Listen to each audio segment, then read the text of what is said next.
తాకట్లో ఉన్న బంగారాన్ని విడిపించి ఆ రోజున మార్కెట్ ధర కట్టి మిగిలిన డబ్బును మీకు అందిస్తుంది కొమ్మూరి గోల్డ్.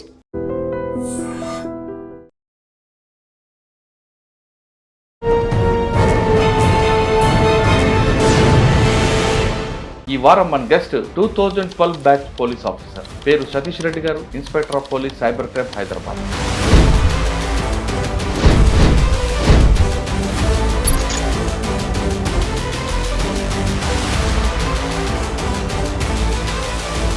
సైబర్ క్రైమ్ కంటికి కనపడకుండా ఆ వ్యక్తితో చేస్తుంటాడు.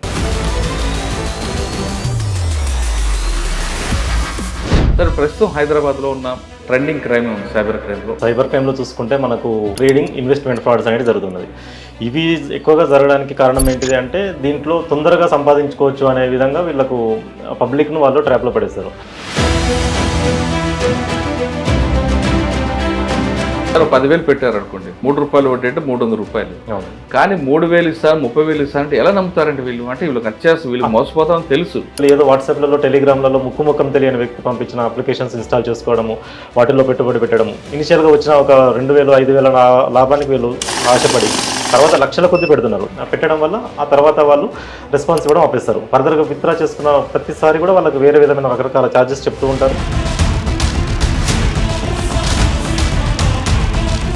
బాస్ ఫ్రాడ్స్ అని చెప్పి కూడా మనకు న్యూస్లలో బాస్ ఫ్రాడ్ అని ఎందుకంటారు సార్? ఇది ఈ పెద్ద పెద్ద కంపెనీలలో ఏం చేస్తున్నారంటే, పేరున్న కంపెనీలలో బాస్ ఎట్లయితే మెసేజ్ పంపిస్తాడో ఆ మెసేజ్ పంపిస్తున్నట్టుగా బాస్ యొక్క ఫోటో పెట్టుకొని వాళ్ళు ఒక కొత్త మొబైల్ నెంబర్ నుంచి వాట్సాప్లో ఆ బాస్ ఏ విధంగా అయితే పంపుతాడో సేమ్ అదే విధంగా వీళ్ళు ఒక మెసేజ్ పంపుతారు.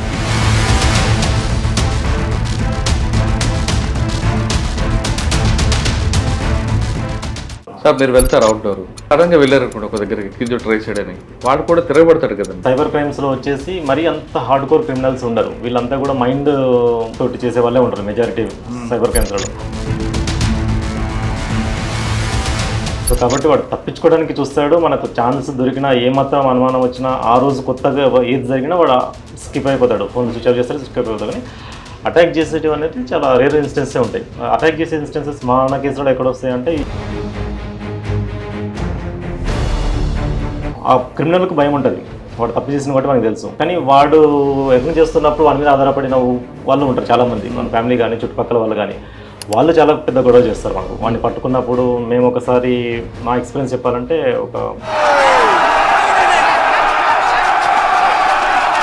పబ్లిక్కి మీరు ఇచ్చే అప్పీల్ ఏంటి? ఏ సైబర్ క్రైమ్ అయినా సార్ మనం చేయాల్సింది మొట్టమొదటిగా 1930కి కాల్ చేయడం. 1930 లేదా నాలెడ్జ్ ఉంటే cybercrime.gov.in వెబ్సైట్కి వెళ్ళి రిజిస్టర్ చేసుకొని దాంట్లో కూడా మనం కంప్లైంట్ చేయొచ్చు.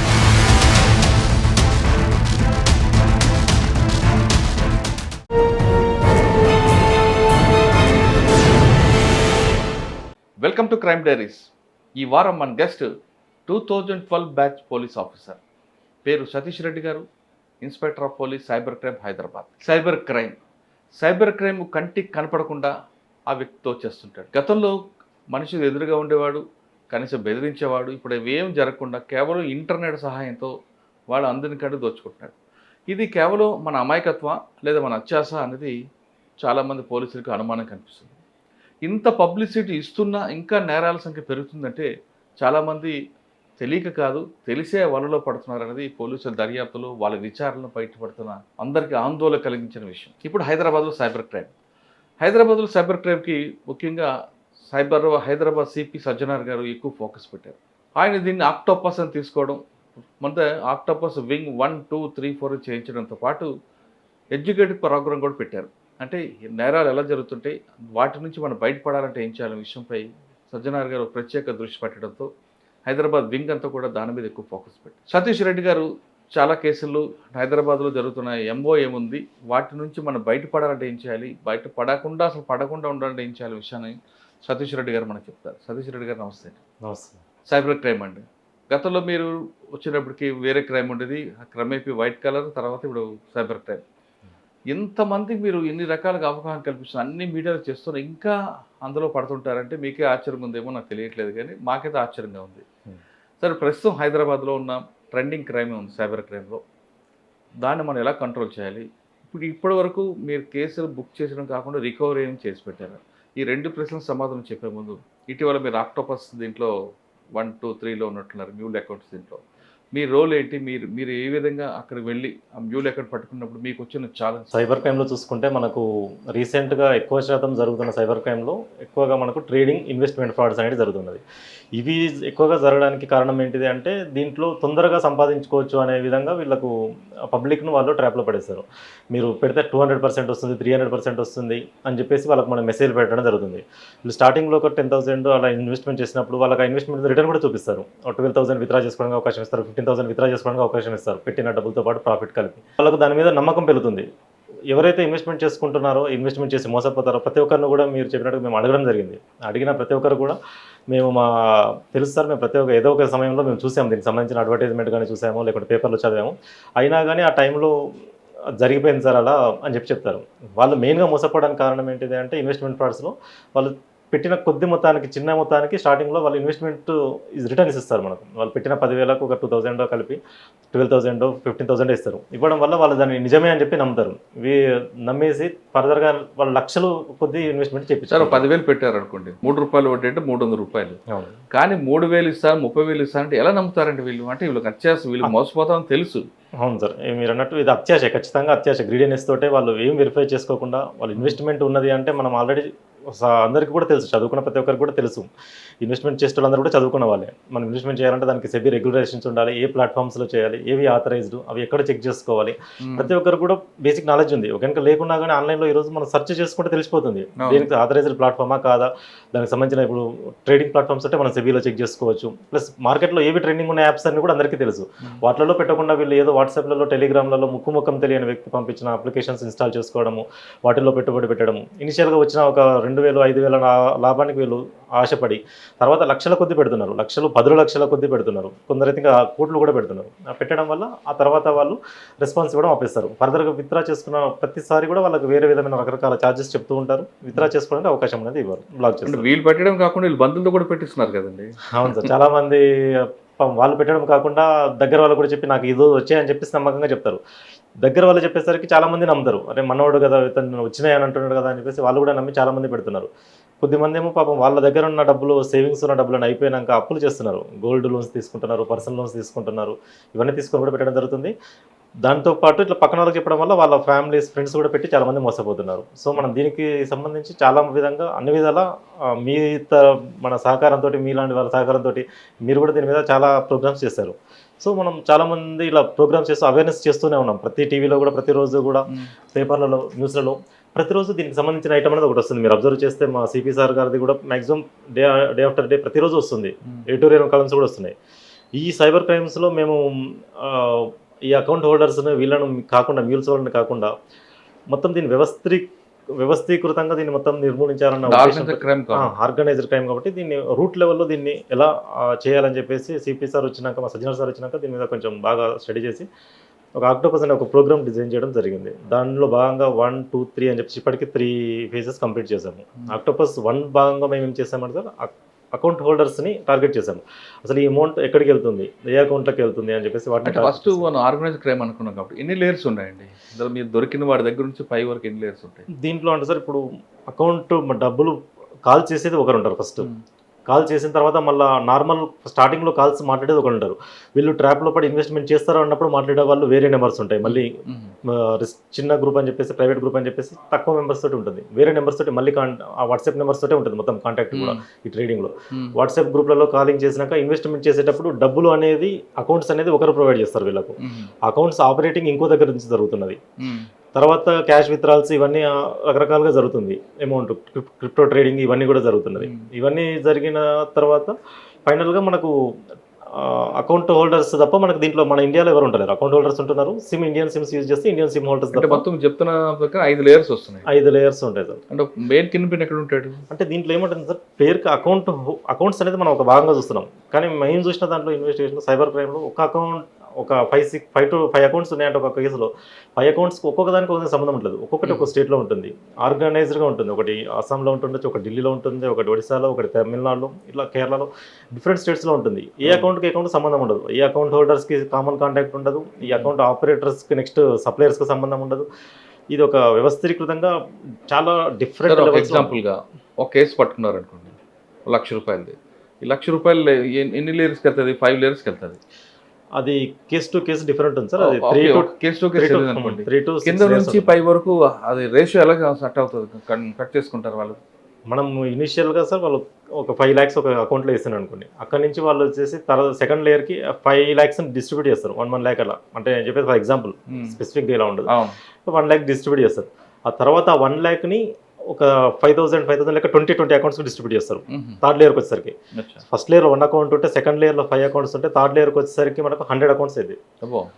సో ఇంత కాంప్లెక్స్గా ఉంటుంది సైబర్ క్రైమ్ ఇన్వెస్టిగేషన్ అనేది. ఈ 100 accounts 100 డిఫరెంట్ ఈ స్టేట్స్లో డిఫరెంట్ డిస్ట్రిక్ట్స్లో ఉంటుంది. డిస్ట్రిక్ట్స్ అండ్ విలేజ్లో ఉంటుంది. సో ప్రాక్టికల్గా మనము చాలా ప్రాబ్లమ్స్ ఉంటాయి. అంటే 5 లక్షలు 3 లక్షలు పనిచేస్తాడా? 5 లక్షలలో ఒక అంటే ప్రతి అకౌంట్ హోల్డర్స్కి జనరల్గా సార్ వాళ్ళకి 5% అలా కమిషన్ ఇస్తారు. ఒక ఓవరాల్గా అన్నిటికీ లేయర్స్ చూసి ఒక 20 to 30% డిస్ట్రిబ్యూట్ చేస్తారు. అంటే కేస్ టు కేస్ ఉంటుంది. ఎస్ఓపి కాదు. ఒక దాంట్లోనేమో డైరెక్ట్ సెకండ్ లేయర్లో క్యాష్ చెక్ విత్డ్రాల్ చేస్తారు. ఒక దాంట్లోనేమో ఇలా నేను చెప్పినట్టుగా చేస్తారు. కొన్నిట్లోనేమో గేమింగ్ ఫండ్స్కి డైవర్ట్ చేస్తారు. గేమింగ్లలో విత్డ్రా చేసుకోవడానికి వెళ్తే ఫ్రాడ్ అమౌంట్ వస్తుంది వాళ్ళకందరికీ కూడా. కొన్ని చోట్ల ఇలా ఫారెన్లో నుంచి దుబాయ్లో నుంచి కానీ అట్లా వేరే కంట్రీస్లో నుంచి వాళ్ళు పంపించుకోవడానికి అక్కడ ఏజెంట్స్ని పట్టుకుంటే వాళ్ళు ఈ ఫ్రాడ్ అమౌంట్ని పంపిస్తున్నారు. సో ఇట్లా రకరకాలుగా కేసులలో మనకి ఫ్రాడ్ అమౌంట్ అనేది ఎవరికి ఉండరు కానీ అంత నెట్లో జరుగుతుంటుంది. అవును సార్. ఒకరికి కాంటాక్ట్ ఉండదు ఎక్కడ కూడా ఈ నెట్వర్క్లో. చాలా ఆర్గనైజ్డ్గా చాలా డిస్ట్రిబ్యూటెడ్గా ఉంటుంది. ఓకే సార్, మీరు ఈ మధ్యన ఆక్టోపస్ దీంట్లో వేరే స్టేట్స్కి పట్టుకురావడం, ఇప్పుడు అక్కడ ఎలాంటి ఛాలెంజెస్ వస్తుంటాయండి? అంటే పోలీసు సపోర్ట్ ఉంటుందా? బ్యాంక్ వాడు సపోర్ట్ చేస్తుంటా? నోడల్ ఆఫీసర్ ఏమైనా సపోర్ట్ చేస్తాడా? లేదు మీరు ఫిజికల్గా 1-to-1 వెళ్ళి తీసుకురావడం? మేము 1-to-1 వెళ్ళి తీసుకురావడమే ఉంటుంది సార్. అక్కడ మాకు ఇక్కడ నుంచి మన ఆఫీసర్స్ సపోర్ట్ తప్ప బయట సపోర్ట్ ఉండదు. అక్యూజర్ సపోర్ట్ ఉండదు. అక్కడ లోకల్ పోలీసుది కూడా కేస్ టు కేస్ డిఫర్ అవుతుంది. మా కేసులో వచ్చేసరికి మన ఆక్టోపస్ 1లో ఇట్లా అకౌంట్ హోల్డర్ని అరెస్ట్ చేయడానికి మేము అప్పుడు ఢిల్లీ వెళ్ళాము. ఢిల్లీ వెళ్ళినప్పుడు అక్కడ అరెస్ట్ చేయడానికి వెళ్తే అక్కడ లోకల్ పిఎస్లో ఏముంటుందంటే ఢిల్లీలో ఖచ్చితంగా లోకల్ పిఎస్లో ఇంటిమేషన్ చేసే వెళ్ళాలి. వెళ్ళకుంటే వాళ్ళు మన మీద రివర్స్ కేసులు చేస్తాం, మనల్ని బెదిరించారని చెప్పేసి, పోలీసులే కదని చెప్పేసి మన మీద ఫాల్స్ కంప్లైంట్ చేస్తారు వాళ్ళు. కాబట్టి మనం లోకల్ పోలీస్కి వెళ్తే లోకల్ పోలీసులో మనం ఖచ్చితంగా పర్మిషన్ తీసుకోవాలి. అక్కడ ఇంతకుముందు జరిగిన కొన్ని పొలిటికల్ ఇన్సిడెంట్స్ వల్ల అక్కడ లోకల్ ఎస్హెచ్ఓ, డీసీపీ, సిపిఆర్లో చెప్పి తీసుకోవాలి. సో అది జరగడానికి కొన్ని హవర్స్, కొన్నిసార్లు 1 day కూడా మాకు ల్యాగ్ అవుతుంది. ఈ లోపల మనకు అక్యూజ్డ్ లొకేషన్ మారడము, మనము ఫ్రెష్గా మార్నింగ్ మళ్ళీ వర్కౌట్ చేసుకోవడము, ఇవన్నీ కూడా జరుగుతూ ఉంటాయి. కొన్నిసార్లు పోలీస్ స్టేషన్స్లో కూడా కొద్దిగా వాడు నాలెడ్జ్ పర్సన్ ఆల్రెడీ ప్రీవియస్గా ఉంటే కనుక లింక్ ఉంటే కనుక లీక్ అయ్యే అవకాశాలు కూడా ఉంటాయి. జరిగిన సందర్భాలు ఢిల్లీలో ఎక్కడండి ఏ పోలీస్ స్టేషన్ ఉంటాయి ఎక్కువ? ఢిల్లీలో మనకు ఒక పోలీస్ స్టేషన్ సార్ డిస్ట్రిబ్యూటెడ్గా ఉన్నది. మనకు ఒక చోట అంటూ ఏం రావట్లేదు. కానీ ఆ పోలీస్ స్టేషన్లో ఎగ్జాంపుల్ ఏదో పోలీస్ స్టేషన్ అనుకున్నాం, కంట్రీ మన అన్ని దేశం నుంచి అన్ని రాష్ట్రాల్లో కూడా వస్తుంటారు అక్కడికి. అవునవును. మరి వాళ్ళు ప్రెజర్ ఫీల్ అయ్యి మీకు సపోర్ట్ చేస్తుంటారా? చేస్తారు సార్, సపోర్ట్ చేస్తారు. కానీ మనకు టైం అనేది అక్కడ ఎస్ఓపి ప్రకారం వాళ్ళు పర్మిషన్ తీసుకొని మనకి ఇవ్వాలి. దీనివల్ల మనకి ఏమవుతుందంటే డిలే అవుతుంది. వాళ్ళు మనకు పోలీస్ అసిస్టెన్స్ ఇవ్వడానికి డిలే జరగడము, దానివల్ల మనకు టైం వేస్ట్ కావడము. మనం అక్కడ ఉండడం అనే ప్రతిరోజు కూడా మనకు ఫైనాన్షియల్గా బర్డెను. ఎందుకంటే ప్రతిరోజు మనకు అక్కడ ఫుడ్, అకామిడేషన్ ఇవన్నీ కూడా బర్డెన్ మనకు. సో వాళ్ళు డిలే చేయడం వల్ల మనకు అక్యూజ్ లొకేషన్ మారుతుంది. మేము ఎర్లీ మార్నింగ్ వెళ్తేనే మనకు దొరుకుతాడు, మళ్ళీ తర్వాత వాడి లొకేషన్ మారుతూ ఉంటుంది. మేము రోజంతా తిరగలేము. అట్లా మనకు టైం అనేది చాలా కన్జ్యూమ్ ఉంటుంది. అక్కడ లోకల్ పోలీస్ నుంచి మనకు కొంచెం అసిస్టెన్స్ అనేది డిలే అవుతుంటుంది. అది జరిగిన తర్వాత అక్యూజ్డ్ దగ్గరికి వెళ్ళాక అక్యూజ్డ్ అనేది మనకు ఎలాగో మనకు సపోర్ట్ ఉండదు. మనము వాడిని మన ఎవిడెన్స్ తోటి మన కాన్ఫిడెంట్ చేసి మన క్వశ్చన్స్ తోటి వాడిని అడిగి వాడిని ఎవిడెన్స్ తోటి చూపిస్తేనే వాడు కామ్ అవుతాడు, మనల్ని తీసుకొని వస్తుంది. కోర్టుకు వెళ్ళినాక కోర్టులో కూడా మనకు ఎప్పుడైనా అక్యూజర్కి ఫేవర్గా ఉంటుంది. అక్కడ కూడా అడ్వకేట్స్ వానికి రెడీగా ఉంటారు ఆల్రెడీ. ఈ ఆర్గనైజ్డ్ క్రైమ్స్లో మనం పట్టుకున్నామంటే వాడిని ఎవడుంటాడు నెక్స్ట్ వాడు పంపిస్తూ ఉంటాడు అడ్వకేట్స్ని కూడా. వాళ్ళు అక్కడ 2-3-4 మెంబర్స్ వస్తారు, వాళ్ళు ఆర్గ్యుమెంట్స్ చేస్తారు. 7 years బిలో కదా కేసెస్ అని చెప్పేసి వాళ్ళు ఆర్గ్యుమెంట్ చేయడము ఇవన్నీ మనకు ఉంటుంది. కానీ ఇంకా మనం మేజిస్ట్రేట్ని కన్విన్స్ చేసి ఇది ఆర్గనైజ్డ్ క్రైమ్, ఇది ఇంత గ్రావిటీ ఉంది దీంట్లో, ఇది వీళ్ళ ఐడెంటిటీ మొత్తం హైడ్ చేసుకున్నారు, ఇవన్నీ కూడా మనం చెప్పి వాళ్ళని కన్విన్స్ చేసి తీసుకొని రావాల్సి వస్తుంది. అంటే మీకు ఇందులో ట్రాన్స్జెండర్ వారెంట్ కావాలి, అది ఇవ్వడంలో వెంటనే ఉంటాయా? అక్కడ కూడా మీకు ఛాలెంజెస్ ఉంటాయి సార్ ఖచ్చితంగా. దీంట్లో మనం తీసుకొని అక్కడ పట్టుకున్న తర్వాత మన ప్లేస్ కాబట్టి మన కస్టడీ అన్నీ కూడా మనకు ప్రాబ్లం ఉంటుంది. అక్కడ నుంచి మీస్ హాస్పిటల్ కానీ ప్రతిదీ కూడా చాలా దూరంగా ఉంటాయి కొన్ని ప్లేస్లలో. మనకు ప్రతిదీ కొత్త, మనకు ప్లేస్ కొత్త, ప్రతిదీ కనుక్కుంటూ వెళ్ళి చేసుకోవాల్సి వస్తుంది పని. అది ప్రొడ్యూస్ చేసినాక కూడా కోర్టులో మనకు ఆటోమేటిక్గా వాళ్ళు అడ్వకేట్లు వస్తారు. మనం ఎవరో వాళ్ళ లింక్ ద్వారా పంపిస్తారు. వాళ్ళు అడ్వకేట్లు వచ్చి ఇక్కడ లీగల్ సపోర్ట్ వెళ్ళండి, లీగల్ మనమే వాదించుకుంటాం సార్. అక్కడ అంటే లోకల్ అడ్వకేట్ ఎంగేజ్ చేయాలా? లేదు సార్, మనమే వాదించుకుంటాం. మన కేసు అక్కడ మనమే ప్రజెంట్ చేస్తాము, చెప్తాం మనకు సైబర్ క్రైమ్ కాబట్టి దాంట్లో ఉన్న కేసుకు సంబంధించి కేసు టు కేసు డిఫర్లో మనం ఈ కేసులో ఉన్న గ్రావిటీ ఏంటిది, ఫ్రాడ్ ఎంత అయింది, వీళ్ళ రోల్ ఏంటిది, అందులో ఎగ్జాక్ట్ రోల్ ఏంటిది, ఎందుకు అరెస్ట్ చేయాలనేది మనం కోర్టును కన్విన్స్ చేసి మనం ట్రాన్సిట్ తీసుకుంటాం. కోర్టులో ట్రాన్సిట్లు ఇస్తే. సో ఇది ఆక్టోపస్ దీంట్లో మీరు ఢిల్లీ వెళ్ళారు, అక్కడ మీకు జరిగిన ఒక బ్యాడ్ ఎక్స్పీరియన్స్ చెప్పగలరా? బ్యాడ్ ఎక్స్పీరియన్స్ అంటూ ఏం లేదు సార్. దీంట్లో కోర్టులోనే మనకు బ్యాడ్ ఎక్స్పీరియన్స్ సార్. కోర్టులోనే మనకు మార్నింగ్ తీసుకుని వెళ్తే మనకు 5 అడ్వకేట్స్ వచ్చారు ఆ రోజు. కోర్టు మార్నింగ్ నుంచి ఈవినింగ్ వరకు ఆర్గ్యుమెంట్స్ జరిగి మనకు ఈవినింగ్ మనకు కస్టడీకి ఇవ్వడం జరిగింది. సో అది కోర్టులోనే మనము అక్యూజర్ని తీసుకెళ్ళి కోర్టులో అంతసేపు వాదించి మనం వాళ్ళతోటి తీసుకొని రావడం మనకు సవాల్తో కూడిన పని. సరే, మంచి గుడ్ ఎక్స్పీరియన్స్ చెప్పండి. గుడ్ ఎక్స్పీరియన్స్ అంటే సార్, ఇంతకుముందు ఈ కేసు కాకుండా సేమ్ ఉత్తరప్రదేశ్లో ఒకసారి వెళ్ళినప్పుడు ఒక లేడీ గురించి 10 అడ్వకేట్స్ వచ్చి ఉండేది. అది 1.9 crores కేసు ఉండేది. ఒకటే ఒక 3 అకౌంట్స్ ఉండే, 3 అకౌంట్స్ కూడా వాళ్ళవి దగ్గర వాళ్ళ అకౌంట్స్ పడినాయి. మేజర్ అమౌంట్ 1.9 crores, అన్నీ కూడా ఇమీడియట్గా కంప్లైంట్ ఇవ్వడం వల్ల అమౌంట్ కూడా అప్పుడు హోల్డ్ అయ్యి ఉండే. వాళ్ళను ఆ కేసులో మనం ఒక డే అంతా పట్టింది ఆమెకు. లోకల్గా పొలిటికల్ సపోర్టు, ఆమె అక్కడ పొలిటీషియన్ కూడా పోటీ చేసి ఉండే ఇంతకుముందు. దానివల్ల మనకు కోర్టులో కూడా ఆమె గురించి ఒక 40-50 మెంబర్స్ రావడము, అది చాలా సెన్సేషన్ అయ్యి ఉంటే ఒక హాఫ్ డే అంతా కూడా ఆర్గ్యుమెంట్ చేసి ఆమె తీసుకొని రాగలిగినాం. అది చాలా ఛాలెంజింగ్గా ఉంది. సార్, మీరు వెళ్తారు అవుట్డోర్, వెళ్ళినప్పుడు మీరు చెప్తున్న ప్రకారం ఇమీడియట్ దొరకడు, ఎక్కడో ఉంటారు, షెల్టర్ తీసుకుని వెళ్తుంటారు. ఒకసారి సడన్గా వెళ్ళారు కూడా ఒక దగ్గరికి, కింద ట్రై సైడ్ అని, వాడు కూడా తిరగబడతాడు కదండి. అవును సార్. కాకుంటే మన సైబర్ క్రైమ్స్లో వచ్చేసి మరీ అంత హార్డ్ కోర్ క్రిమినల్స్ ఉండరు. వీళ్ళంతా కూడా మైండ్ తోటి చేసే వాళ్ళే ఉంటారు మెజారిటీ సైబర్ క్రైమ్స్లలో. సో కాబట్టి వాడు తప్పించుకోవడానికి చూస్తాడు. మనకు ఛాన్స్ దొరికినా, ఏమాత్రం అనుమానం వచ్చినా, ఆ రోజు కొత్తగా ఏది జరిగినా వాడు స్కిప్ అయిపోతాడు, ఫోన్ స్విచ్ ఆఫ్ చేస్తాడు, స్కిప్ అయిపోతాడు. కానీ అటాక్ చేసేటివి అనేది చాలా రేర్ ఇన్స్టెన్సే ఉంటాయి. అటాక్ చేసే ఇన్స్టెన్సెస్ మన కేసులో ఎక్కడ వస్తాయంటే ఈ జార్ఖండ్ కానీ, బీహార్ కానీ, రూరల్ ఏరియాస్కి పోతాం కదా, అక్కడ వచ్చేసి మనకు వాళ్ళు కొంచెం ఆ క్రిమినల్కి భయం ఉంటుంది. వాడు తప్పు చేసిన కాబట్టి మనకు తెలుసు. కానీ వాడు ఎర్న్ చేస్తున్నప్పుడు వాడి మీద ఆధారపడిన వాళ్ళు ఉంటారు చాలామంది, వాళ్ళ ఫ్యామిలీ కానీ, చుట్టుపక్కల వాళ్ళు కానీ, వాళ్ళు చాలా పెద్ద గొడవ చేస్తారు మనకు. వాడిని పట్టుకున్నప్పుడు మేము ఒకసారి నా ఎక్స్పీరియన్స్ చెప్పాలంటే, ఒక కేసులో ఓటీపీ ఫ్రాడ్స్ కేసులలో ఒకరోజు రాత్రి ఒకరిని పట్టుకున్నాం సార్ ఒక దగ్గర. ఫస్ట్ ఎక్కడ, కరంతాండా పోలీస్ స్టేషన్ అని చెప్పేసి, జామ్తారా, మన జార్ఖండ్ జామ్తారాకు పక్క డిస్టిక్ ఇది. అక్కడ వాడిని పట్టుకున్నాం. ఆ కరంతాండ వీధిలో ఒక అక్యూజ్డ్ పట్టుకుంటే వాడిని కో అక్యూజ్డ్ వచ్చేసి ఇంకో దగ్గర ఉన్నాడు. వాడు మనకు మెయిన్ అక్యూజ్డ్. వీడిని పట్టుకున్న తర్వాత మనకు వాడి డీటెయిల్స్ వచ్చినాయి. సో అప్పటికప్పుడు నైట్ వన్ లొకేషన్ తీసుకుంటే వాడు ఒక దగ్గర ఒక రిమోట్ విలేజ్లో ఉన్నాడు. రిమోట్ విలేజ్లో వెళ్తే అక్కడ వాళ్ళ చిన్న పార్టీ చేసుకుంటున్నారు వాళ్ళు, ఒక 30 మెంబర్స్ వరకు. మనం వాడిని ఐడెంటిఫై చేసినాము. ఐడెంటిఫై చేయడానికి మాకు అక్యూజ్డ్లను ఐడెంటిఫై చేయడానికి కూడా ఫేసెస్ కూడా ఎగ్జాక్ట్ దొరకవు మనకు. ఫోటోలలో దొరికితే ఒక తిరుగుంటే, అక్కడ రియల్ ఫేస్లో ఒక తిరుగుంటాయి, కొద్దిగా చేంజ్ ఉంటుంది. ఐడెంటిఫై చేసినాం, వాడిని పట్టుకున్నాం. వాడిని పట్టుకున్న తర్వాత మేము బయటకు వచ్చేసి బండిలో ఎక్కించుకుంటే వాళ్ళందరూ 20-30 మెంబర్స్ ఉన్నారు కాబట్టి అందరూ ఆ జీప్ ఉన్నది, జీప్లో పోయి ఉంటుంది ఆ లోకల్ పీస్ది. మొత్తం జీపు ముందు పడడము, జీపుకు వెళ్ళాడము, అట్లా చేసినారు. ఇంకా మనం వాళ్ళు ఏంటంటే వాళ్ళకి తెలుసు కానీ వినరు. మాకు ఇప్పుడే కావాలి, ఏం తప్పు చేసినట్టు, ఏం తప్పు చేసిండు, ఇది తప్పు చేసిండు అని చెప్పేసి మనం చూపించినా కానీ వాళ్ళు వినరు.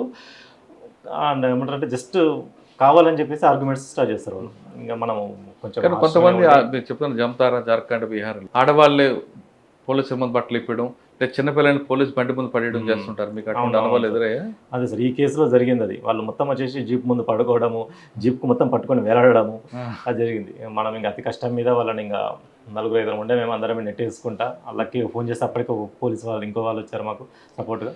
వాళ్ళు వచ్చేలోపే మేము ఇంకా వాళ్ళు నెట్టేసుకుంటే జరుపుకుంటూ వెళ్ళిపోయినాం. ముందు వెళ్ళడం వల్లనే ఇంక వెళ్ళినాం. లేట్ అవుతున్న కొద్దీ ఇంకా ఎక్కువైపోతారు, చుట్టుపక్కల పబ్లిక్ కూడా అల్లజడికి వాళ్ళు కూడా వచ్చేస్తారు, ఇంకా క్రౌడ్ ఎక్కువైపోతుంది, మనకు అనిమేజనంలో అయిపోతుంది. సో ఇమీడియట్గా స్టార్టింగ్ వల్లనే మనము నెట్ వేసేసి ఎదురుగుండడం తీసేసుకొని ఫస్ట్ ముందుకు పడించుకుంటా, ఫస్ట్ పక్కన నెట్ వేసుకుంటే ఇంక వెళ్ళిపోయినాం. సార్, మనం హైదరాబాద్లో చూద్దామండి, ట్రెండింగ్ కరెంట్ ఏముందండి? ఇన్వెస్ట్మెంట్ ఫ్రాడ్, ఇంకా ఇన్వెస్ట్మెంట్ ఫ్రాడ్ సార్ ఇప్పుడు రీసెంట్గా జరుగుతున్నాయి. మనకి ఇన్వెస్ట్మెంట్ ఫ్రాడ్స్ ఒకటి మేజర్, దాంతోపాటు ఓటీపీ, ఏపీకే ఫ్రాడ్స్ ఒకటి జరుగుతున్నాయి. ఈ 2 మేజర్ జరుగుతున్నాయి. రీసెంట్గా కొన్ని చిన్న చిన్న బాస్ కూడా మార్చున్నారట కదా? అవును సార్, ఇంపర్సనేషన్ ఫ్రాడ్స్ అంటారు వీటిని.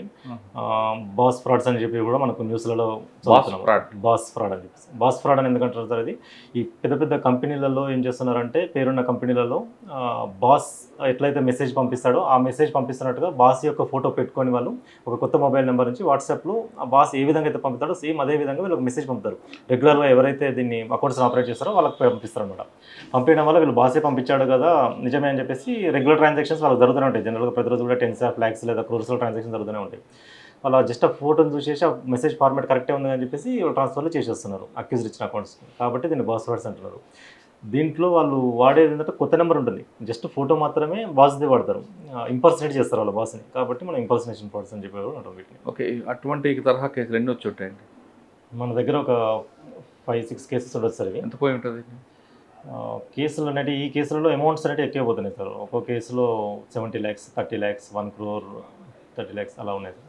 అమౌంట్ అనేది ఎక్కువ పోతుంది, ఎందుకంటే కంపెనీ అకౌంట్స్ ఉంటాయి కదా, వీటిలో డైలీ పెద్ద అమౌంట్స్ ఆఫ్ ట్రాన్సాక్షన్స్ ఉంటాయి, 10s of lakhsలో ఉంటాయి బిజినెస్ ట్రాన్సాక్షన్స్. సో వాళ్ళు అందుకే వాటిని టార్గెట్ చేస్తున్నారు. ఈ వీటిలో ఎక్కువ అమౌంట్స్ ట్రాన్స్ఫర్ ఉన్నాయి కాబట్టి ఇది ఒక కొత్త రకమైన ఏమో దీన్ని టార్గెట్ చేసి చేస్తున్నారు. అంటే ఒకవేళ జరిగింది అనుకున్నారు, ఏం చేయాలి? జరగకుండా మనం ఏం చేయాలి? ఈ జరగడానికి ఇది ఎలా జరుగుతుందంటే వాళ్ళు ఈ కంపెనీస్ ఏమున్నాయి అనేది వాళ్ళు స్టడీ చేస్తున్నారు. స్టడీ చేసిన తర్వాత ఈ కంపెనీలో ఎవరెవరు ఈ మెయిల్ ఐడీస్ కానీ వాట్సాప్ నెంబర్స్ కానీ ఇవన్నీ కూడా ఎక్కడో సోషల్ మీడియా ద్వారా వాళ్ళు ఐడెంటిఫై చేసుకుంటున్నారు. ఐడెంటిఫై చేసుకున్న తర్వాత ఆ కంపెనీ మెయిల్స్కి ఒక మాల్వేర్ ఉన్న మెయిల్ పంపిస్తారు వీళ్ళు, అటాచ్మెంట్ ఉన్నది పంపించడం వల్ల ఆ అకౌంట్ వాళ్ళు మాల్వేర్ ఉన్న మెయిల్ను వాళ్ళు డౌన్లోడ్ చేయడం వల్ల లేకపోతే సిస్టంలో క్లిక్ చేయడం వల్ల ఆ సిస్టంలో మాల్వేర్ అనేది ఇన్స్టాల్ అవుతుంది. ఆ సిస్టంలో మాల్వేర్ ఎలా పంపిస్తాడు?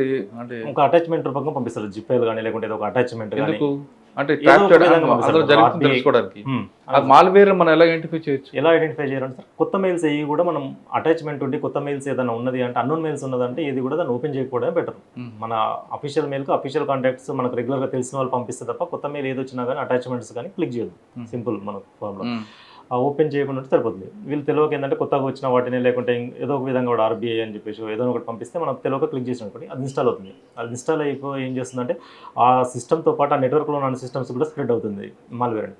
స్ప్రెడ్ అయిపోయి దాంట్లో ఎప్పుడైతే వీళ్ళు వాట్సాప్ వెబ్ అనేది యూజ్ చేయడం కామన్ ఈ కంపెనీస్లలో, ఆ వాట్సాప్ వెబ్ ద్వారా ఎప్పుడైతే వీళ్ళు యాక్సెస్ చేస్తారో దాని వాట్సాప్ వెబ్ ద్వారా వాడు ఒక కాంటాక్ట్ని సిస్టమ్ ద్వారా ఒక కాంటాక్ట్ని సేవ్ చేస్తాడు, కొత్త కాంటాక్ట్ని సేవ్ చేస్తాడు. సేవ్ చేసేసి ఆ సేవ్లో వాట్సాప్ డిపి ఒరిజినల్ ఏదైతే వాళ్ళ బాజ్ ఉందో ఆ పిక్చర్ కూడా దీన్ని కూడా పెడతాడు. పెట్టేసి ఆ మెసేజ్ని ఇట్లా స్టడీ చేస్తాడు కొన్ని రోజుల పాటు. స్టడీ చేసి ఏ విధంగా పంపిస్తున్నారు వాళ్ళు, ఏ ఫార్మేట్లో పంపిస్తున్నారు, సేమ్ ఎగ్జాక్ట్ ఫార్మేట్లో పంపిస్తారు. ఒక 5 days చూసేసి పంపిస్తారు. వాళ్ళు సరే బాస్ నుంచే వచ్చింది కదా అని చెప్పేసి వాళ్ళు ఎగ్జిక్యూట్ చేసేస్తారు, ట్రాన్స్ఫర్స్ అయిపోతాయి. ఇది జరగకుండా ఉండడానికి ఒకటి మనం చేయాల్సింది అంటే సార్, ఫస్ట్ కొత్త మెయిల్స్ ఏవి కూడా ఓపెన్ చేయకుండా ఉండడం, ఏమాత్రం డౌట్ ఉన్నా. 2, బాస్ నుంచి ఏదైనా మనకు ట్రాన్స్ఫర్ చేయమని వచ్చినప్పుడు ఆ నెంబర్ ప్రతిసారి కూడా కొంచెం చెక్ చేసుకోండి. మనకంటే పైన చూసుకుంటే తెలిసిపోతుంది కంటిన్యూటీ మెసేజెస్ పైన ఉన్నాయా లేదా అనేది, కొత్తగా వస్తుంది ఇలాంటి వాటికి. ప్లస్ నెంబర్ కూడా మీకు డౌట్ ఉన్నప్పుడు ప్రతిసారి కూడా, ఎందుకంటే పెద్ద అమౌంట్ జరుగుతుంటాయి కాబట్టి ప్రతిసారి కూడా నెంబర్ అదేనా లేకుంటే కొత్త నెంబర్ ఏదైనా వచ్చిందా చెక్ చేసుకోవాలి.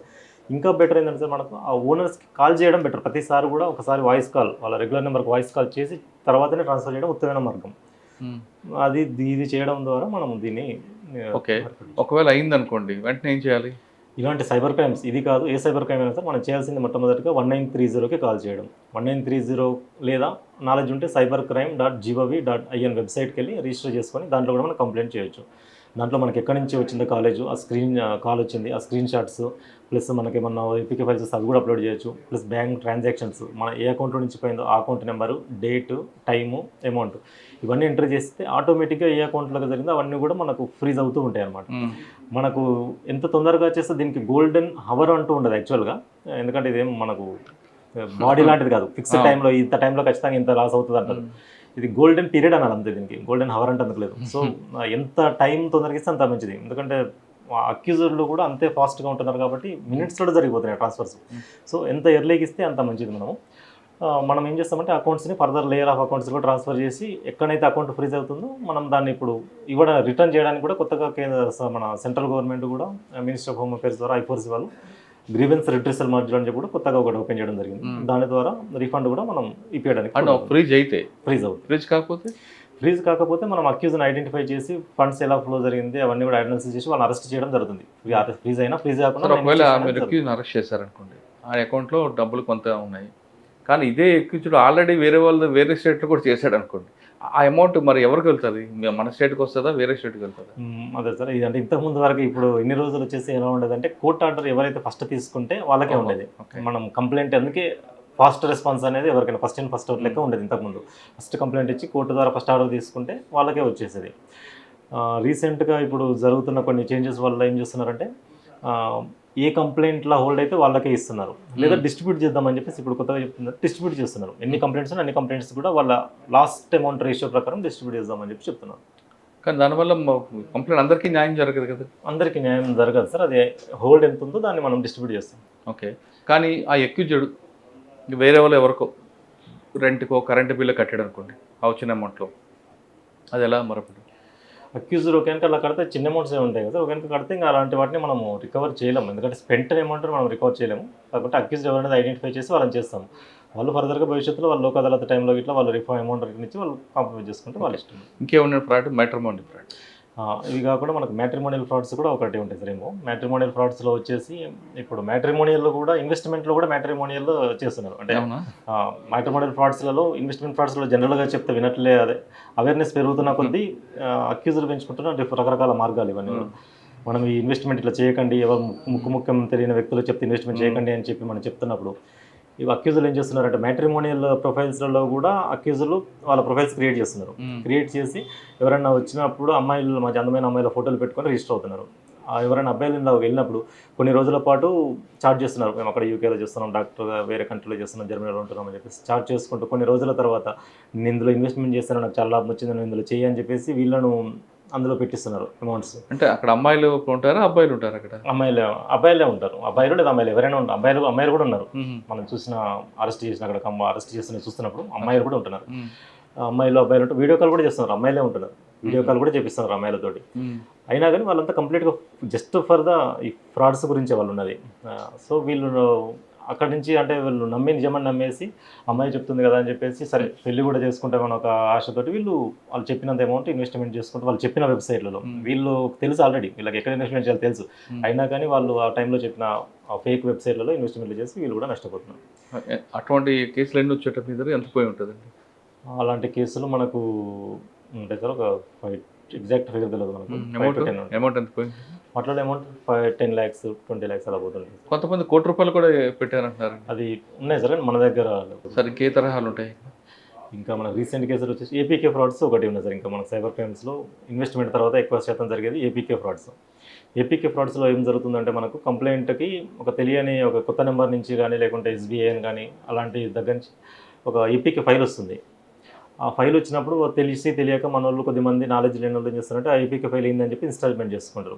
ఏపీకే ఫైల్ నమ్మడానికి వాళ్ళు ఏం చేస్తున్నారంటే ఆర్టీఓ చలాన్స్ చెక్ చేసుకోండి, మీ బండి మీద ఎన్ని చలాన్స్ ఉన్నాయని చెప్పేసి, లేకుంటే ఇప్పుడు రైతు బంధు పడుతుంది కదా, రైతు బంధు చెక్ చేసుకోండి మీ పేరు, లేకుంటే ఇప్పుడు ఎలక్షన్స్ ఓటర్స్ లిస్ట్ జరుగుతున్నది, ఓటర్లో మీ పేరు ఉందా లేదా చెక్ చేసుకోండి అని చెప్పేసి ప్రజెంట్ ఏం నడుస్తుంది మార్కెట్లో ఆ పేరు పెట్టేస్తారు, ఏపీకే ఫైల్ ఉంటుంది పంపిస్తారు చెక్ చేసుకోండి అని.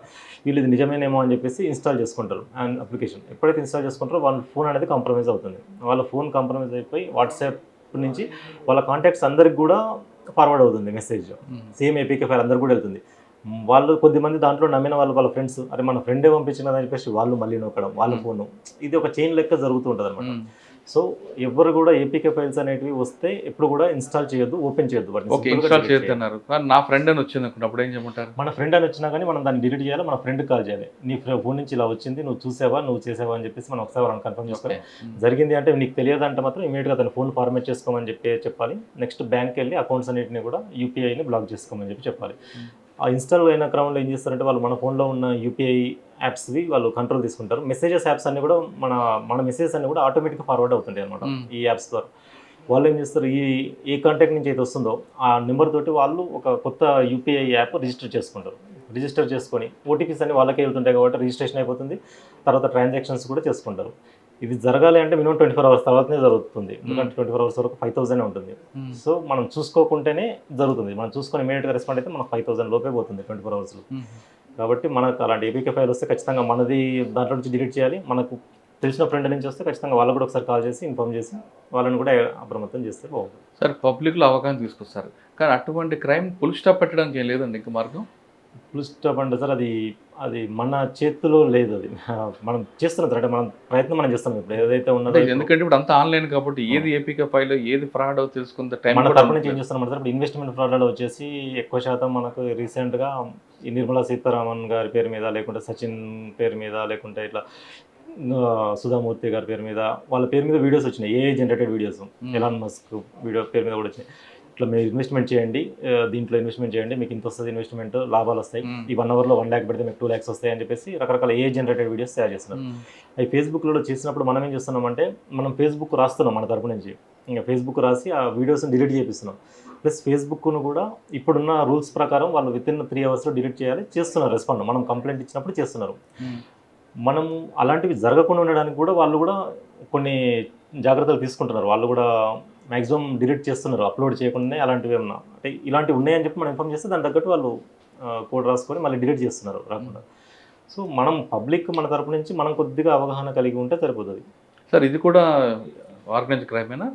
ఇది కూడా ఇన్వెస్ట్మెంట్ ఫ్రాడ్లలోనే ఇది అంటే ఎక్కువ ఏ స్టేట్స్ ఉన్నారండి ఇందులో? ఏ స్టేట్స్ అది అంటే విక్టిమ్ కాదు, అక్యూజ్డ్ పార్టీ ఏ స్టేట్స్ వాళ్ళకి? ఇన్వెస్ట్మెంట్ ఫ్రాడ్స్లో వచ్చేసరి మెయిన్ మనం ఏ కేసు చూసినా ఇన్వెస్టిగేషన్లో చివరిగా వచ్చే లింక్ కంబోడియానే వస్తుంది ఎక్కువ శాతం. థాయిలాండ్, కంబోడియా, హాంకాంగ్ ఇవి వస్తున్నాయి ఎక్కువ. దుబాయ్ ట్రాన్సాక్షన్స్, మనీ ట్రాన్సాక్షన్స్ కొన్ని దుబాయ్ వస్తుంటాయి. అంటే మ్యూల్ అకౌంట్స్ మన ఇండియాయే ఉంటాయి. ఎందుకంటే మన బ్యాంకింగ్ సిస్టంలో మన అకౌంట్ ట్రాన్స్ఫర్ చేయాలి కాబట్టి. ఆ మ్యూల్ అకౌంట్లో ఏ స్టేట్ ఎక్కువ ఉన్నారు? ఎక్కువ వచ్చేసరి ఇవి ఒకప్పుడు స్టేట్స్ ఉన్నాయి, ఇప్పుడు డిస్ట్రిబ్యూట్ అయిపోయినాయి. ఆల్ స్టేట్స్, అన్ని స్టేట్స్. అంటే మన సౌత్ ఇండియా తేడా లేదు.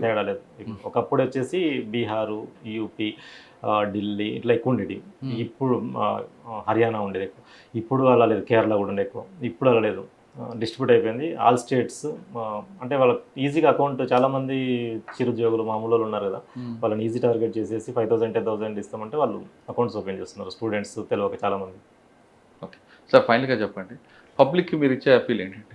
మేము చెప్పేది ఎప్పుడైనా ఒకటే సార్, జాగ్రత్తగా ఉండండి. సైబర్ క్రైమ్స్లో మనకు అందరికీ తెలిసిన విషయమే, ఆన్లైన్లో ఇలా మోసాలు జరుగుతాయని తెలుసు, ఇలాంటివి ఉన్నాయని చెప్పి అందరికీ తెలుసు. మనము చేయాల్సిన, మన తరపున ఉండాల్సిన చిన్న అప్రమత్తత ఉంటే మనల్ని మనం కాపాడుకోవచ్చు. మనతో పాటు అందరిని మనకు తెలిసిన వాళ్ళని కూడా మనం కాపాడుకోవచ్చు. ఎందుకంటే నిమిషాల వ్యవధిలో మన జీవిత కష్టం పోతుంది చాలామంది పాపం. కాబట్టి మనం కొద్దిగా జాగ్రత్త వహించి ఇన్వెస్ట్మెంట్లు చేయాలి అనుకుంటే ఆథరైజ్డ్ యాప్స్ ఏదైతే ఉన్నాయో వాటిలో చేయండి. పెద్ద పేరు మోసిన యాప్స్ ఎవరికైనా అందరికీ తెలుసు. లేకుంటే మీకు తెలియకుంటే దగ్గర వాళ్ళని అడగండి, వాళ్ళ ద్వారా చేయండి. వాట్సాప్లో వస్తున్నాయని చెప్పేసి, ఫేస్బుక్లో చెప్పారని చెప్పేసి అలాంటి వాటిని నమ్మకండి, ఇన్వెస్ట్మెంట్ చేయకండి. ఎందుకంటే అది మన జీవిత కష్టం, నిమిషాల వ్యవధిలో పోతుంది. డబ్బు పోయినాక రావడం అనేది చాలా కష్టం. కాబట్టి పోకుండా ఉండడమే ఉత్తమమైన మార్గం. చిన్న జాగ్రత్తలు తీసుకోండి, మన డబ్బును కాపాడుకోండి. సైబర్ క్రైమ్ ఎంత విచ్చలవిడిగా కొనసాగుతుందంటే దాని కారకులు మనమే. అంటే మనలో అమాయకత్వం లేదా అత్యాసో సైబర్ క్రిమినల్స్కి ఒక వరంగా మారింది. కాబట్టి మనం కేర్ఫుల్గా ఉండాలంటున్నారు సతీష్ రెడ్డి గారు. ఆఫ్లైన్లో మనం ఎంత జాగ్రత్తగా ఉంటామో ఆన్లైన్లో అంతకన్నా ఎక్కువగా జాగ్రత్తగా ఉంటే ఈ క్రైమ్కి మనం పులి స్టాప్ పెట్టచ్చు అన్నది సతీష్ రెడ్డి గారి అభిప్రాయం. ఇది ఈ వారం సైబర్ క్రైమ్పై సతీష్ రెడ్డి గారితో ఎక్స్క్లూజివ్. వచ్చే వారం మరొక ఇష్టం మళ్ళీ కలుద్దాం. అంతకు నమస్తే. Thank you.